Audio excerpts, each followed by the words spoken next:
Continental explains how fuel consumption and exhaust emissions are measured. This is Maria. Together with her boyfriend David, she wants to buy a new car. Both of them are interested in the details about fuel consumption and exhaust emissions. Maria wants her new model to be as environmentally friendly to drive as possible. But how exactly do the manufacturers find the values they report? They are tested in a driving cycle, currently known as the so-called Nedc process. But this is due to be changed in 2017. The WLTP and RDE cycles are to replace the old process. But why is this happening, and what will change? Nedc stands for New European Driving Cycle.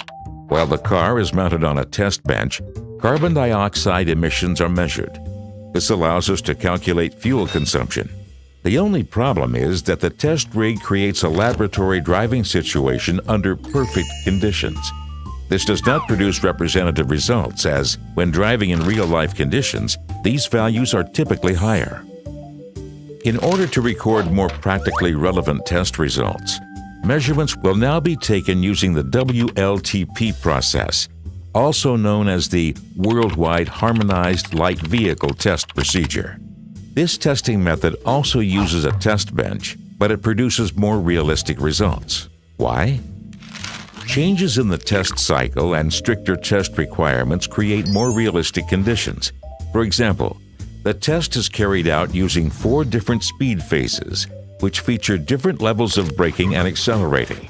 The test cycle has also been extended from 20 to 30 minutes.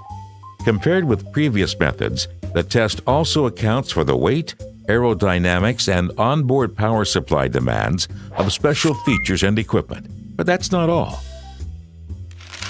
The WLTP testing process is also supplemented by the Real Driving Emissions Method, or RDE for short. This focuses on the measurement of nitrogen oxide emissions under real driving conditions on the roads.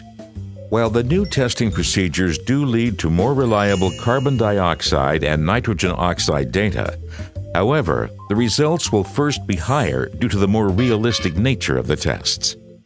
But that's just one more reason for Continental to continue working on the reduction of their exhaust emissions. The company has already developed innovative technology that contributes towards the goal of environmentally friendly mobility. The fuel-saving 48-volt EcoDrive or an efficient exhaust gas after-treatment system are just 2 examples of how Continental is actively working towards reducing emissions for the environment and for their users. Maria and David both think this is great. Now they know what's behind the numbers on fuel consumption and exhaust emissions, enabling them to make a more informed decision when choosing their new car.